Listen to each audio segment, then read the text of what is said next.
जफर इस्लाम साहब, क्योंकि ये बार बार पेट्रोल डीजल के दाम कम नहीं हो रहे, मतलब आप सस्ता क्रूड खरीदा जा रहा है, लेकिन आम जनता की जेब से तो पैसे निकल ही रहे हैं। तो ऐसे में अगर ये सारे स्कीम आप लेकर भी आ रहे हैं, रिफॉर्म लेकर भी आ रहे हैं, तो ये मेक श्योर कैसे करेंगे कि जनता तक वो उसी तरीके से पहुंचे? सर मैं सवाल पेट्रोल और डीजल पर पूछ रही हूँ। ये हमने बनाया ना सर, वो बनाया, उसकी बात नहीं हो रही। बात ये हो रही कि सस्ता क्रूड खरीदा गया, क्रूड सस्ता खरीदा गया।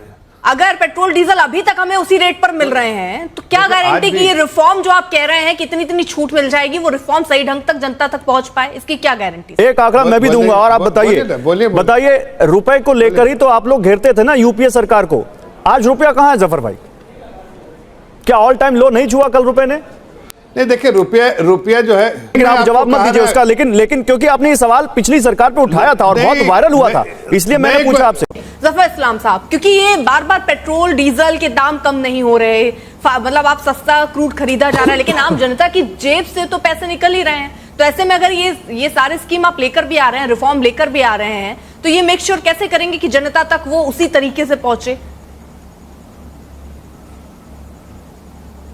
दो चीज बोलूंगा, जरा सा मुझे 1 मिनट का टाइम दे दीजिए। पहली बात कि जब 2014 में हमने इकोनॉमी हमको जो हमें मिले इनहेरिट किया हमने, उस वक्त ऐसा ही थे जैसे कि आप किसी बीमार आदमी को आईसीयू में डाल दीजिए। क्या आईसीयू में डाल के आप उससे चाहेंगे कि वो जिम में जाके एक्सरसाइज करे या 100 मीटर रेस में पार्टिसिपेट करे? नहीं कर सकता। उसको धीरे धीरे अर्थव्यवस्था को मजबूत किया गया, देश की अर्थव्यवस्था को मजबूत जैसे जैसे हो रही है वैसे वैसे उसका बेनिफिट जो है देश के हित में और देश की जनता के हित में किया जा रहा है। तो ये है आज, और पहले के वजह से क्यों नहीं किया जा सकता था। दूसरी बात जो आप कह रहे हैं कि आप देखिए ना, जितने बड़े बड़े जो आज फायदे हैं देश की जनता को ही पहुंचाए जा रहे हैं। अगर हर घर में इलेक्ट्रिसिटी, हर घर में जल से नल, हर घर में अगर चूल्हे गैस कनेक्शन, आम जनता को, आम नागरिक को कभी कोई चिंता ही नहीं करता था।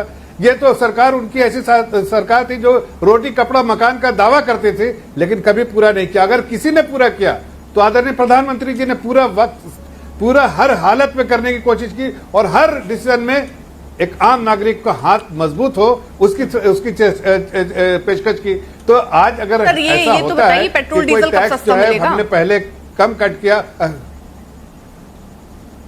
देखिए पेट्रोल डीजल में आप स्टेबलाइज हो गया है और पेट्रोल डीजल में हमने कट भी किया। ऐसा है कि नहीं कट किया, बड़े बड़े रिबेट हमने दिए हैं और आगे भी आने वाले जनता को कब मिलेगा। लेकिन ये भी तो आप देखिए कि अगर अरे वही तो कह रहा हूं कि आप देखिए ना, आज दुनिया में अगर नेटवर्क के हिसाब से देखिए तो आज हमारा रोड नेटवर्क जो है दुनिया में 2nd नंबर पे है, मेट्रो नेटवर्क दुनिया में 3रे नंबर पे है, और अगर आप देखिए रेलवे ट्रैक देखिए तो दुनिया में सवाल पेट्रोल और डीजल पर पूछ रही हूँ। तो ये हमने बनाया ना सर, वो बनाया, उसकी बात नहीं हो रही। बात ये हो रही कि सस्ता क्रूड खरीदा गया, क्रूड सस्ता खरीदा गया, लेकिन सर सरकार के प्रयास तो थे कि भाई जनता को उसका फायदा मिले। जीएसटी रिफॉर्म से भी आप चाहते हैं कि जनता को फायदा मिले, फिर ये कैसे होगा? अगर पेट्रोल डीजल अभी तक हमें उसी रेट पर मिल रहे हैं, तो क्या गारंटी कि ये रिफॉर्म जो आप कह रहे हैं कि इतनी छूट मिल जाएगी, वो रिफॉर्म सही ढंग तक जनता तक पहुंच पाए? इसकी क्या गारंटी सर?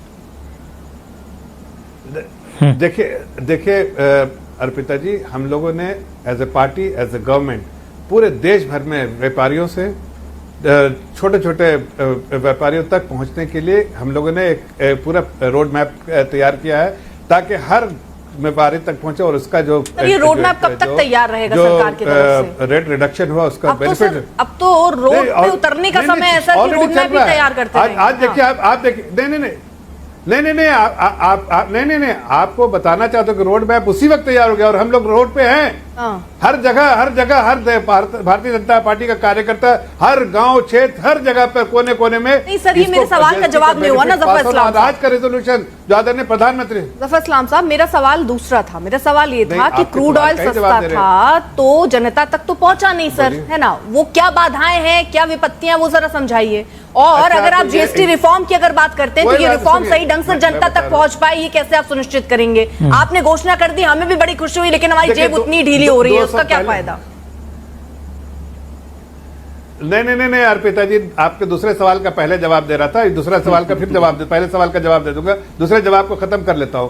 मैंने कहा कि हर जगह हर व्यापारियों से एक आम नागरिक तक उसका पहुंचे फायदा जो है, रेट जीएसटी रेट कट का फायदा पहुंचे, उसकी पेशकश हम लोग इसलिए कर रहे हैं, हमने कहा रोड मैप कि हर लोगों से मिल रहे हैं और वहां तक ये अवेयरनेस क्रिएट कर रहे हैं। और आज का रेजोल्यूशन जो पास किया है, जो एमपीज ने पीएम मोदी साहब को थैंक यू करते वक्त, उसमें भी ये है कि हमने ट्रेडर से लेके व्यापारियों से लेके सबके पास पहुंचना है और रेट रिडक्शन को इंश्योर करना है। दूसरी बात जो आप पूछ रही है कि तेल और पेट्रोल और डीजल, देखिए सबका सही वक्त होता है। पहले मैंने कहा वही सही समय तो पूछ रही हूँ, यही समय है, सही समय है। नहीं ये तो कब आएगा ना, तो कट तो हो ही रहा है। सवाल तो फिर ये कब वो समय कट तो हो रहा है नहीं कट तो अर्पिता जी कट तो हो रहा है। अगर 80 करोड़ लोगों को हम अगर अनाज देते हैं, वो भी वेलफेयर है। पेट्रोल से आप अनाज की तुलना नहीं कर सकते ना, सर ठीक है। जी तो जफर भाई एक आंकड़ा मैं भी देना चाहता हूं आपको। जफर भाई एक आंकड़ा, आप बहुत अच्छे इकोनॉमिस्ट हैं, एक आंकड़ा मैं भी दूंगा और आप बताइए रुपए को लेकर ही तो आप लोग घेरते थे ना यूपीए सरकार को। आज रुपया कहां है जफर भाई? क्या ऑल टाइम लो नहीं छुआ कल रुपए ने? नहीं देखिए, रुपया जो है, अरे भाई मेरे भाई, रुपये जो है उसमें दो चीजें हैं, एक तो इसके इंट्रिंसिक वैल्यू और दूसरी जो है मार्केट इंटरवेंशन। अब मार्केट इंटरवेंशन से कंट्रोल करना चाहते थे, हमने फ्री जो मार्केट का इंटरवेंशन नहीं करते हैं, हमने उसके इंट्रिंसिक वैल्यू के करीब जो रहता है उस पर रहते हैं, इसलिए कि दुनिया में हमारे एक्सपोर्टर्स को भी कॉम्पीट करना। अभी क्योंकि आप आरबीआई की तारीफ कर रहे थे, आरबीआई कहां है? चाहे रुपया जब गिरता है तो आरबीआई उसको मिटिगेट करता है, आरबीआई कहां है? अभी आप आरबीआई की तारीफ कर रहे थे। खैर आप आरबीआई के लिए आप उत्तरदायी नहीं है तो आप जवाब नहीं दे सकते, लेकिन आप जवाब मत दीजिए उसका। लेकिन क्योंकि आपने ये सवाल पिछली सरकार पे उठाया था और बहुत वायरल हुआ था, इसलिए मैंने पूछा आपसे। मैं अभी बोलता हूं ना। हाँ नहीं, आप देखिए ना, आप छोटी सवाल उठाया तो जवाब भी देता हूं आपको। आप उनके समय इन्फ्लेशन क्या था? 9.3% था 2013 में। सही बात। आज इन्फ्लेशन क्या है? बिल्कुल। आप जरा दुनिया के परिप्रेक्ष्य में देख लीजिए। आप देखिए, आप ग्रोथ रेट पे देखिए, जो सस्टेनेबल ग्रोथ रेट है उसको देख लीजिए। आज मैं कह सकता हूं कि देखिए आज फूड इन्फ्लेशन क्या है, उनके समय में क्या था, और साथ साथ एनपीए जो इतना देने के बावजूद जो हम लोगों ने इनहेरिट किया, उसके बावजूद बैंकों की आज हालात, लेकिन उसके बावजूद इतने सारे सुधारों के बावजूद रुपए की कीमत तो ऑल टाइम लो पर है, ये तो आप मानते हैं ना, सारे सुधारों के बावजूद। और आप सुरेंद्र राजपूत बोलेंगे, मैं आ रहा हूं आपके पास, आप बोलिएगा। सुरेंद्र राजपूत जवाब दीजिए। देखिए एक लास्ट बात कर, अच्छा बोल दीजिए, एक मिनट बोल लेने दीजिए सुरेंद्र राजपूत, बोल लेने दीजिए, आ रहा हूं तुरंत 10 सेकंड में पूरी कीजिए। आर्टिफिशियली अगर आप रुपये को मैनेज करेंगे, रुपये डॉलर को आर्टिफिशियल करेंसी को मैनेज करेंगे, तो मार्केट इंटरवेंशन जो है बार बार आरबीआई को करना पड़ेगा। लेकिन आज देखिए हम जिस स्थिति में है, हम मार्केट इंटरवेंशन नहीं करते हैं। ठीक है, अगर हम करते तो चलिए सुरेंद्र राजपूत, दोनों के वक्त और बचे हुए उनके पास जाऊंगा। बहुत ज्यादा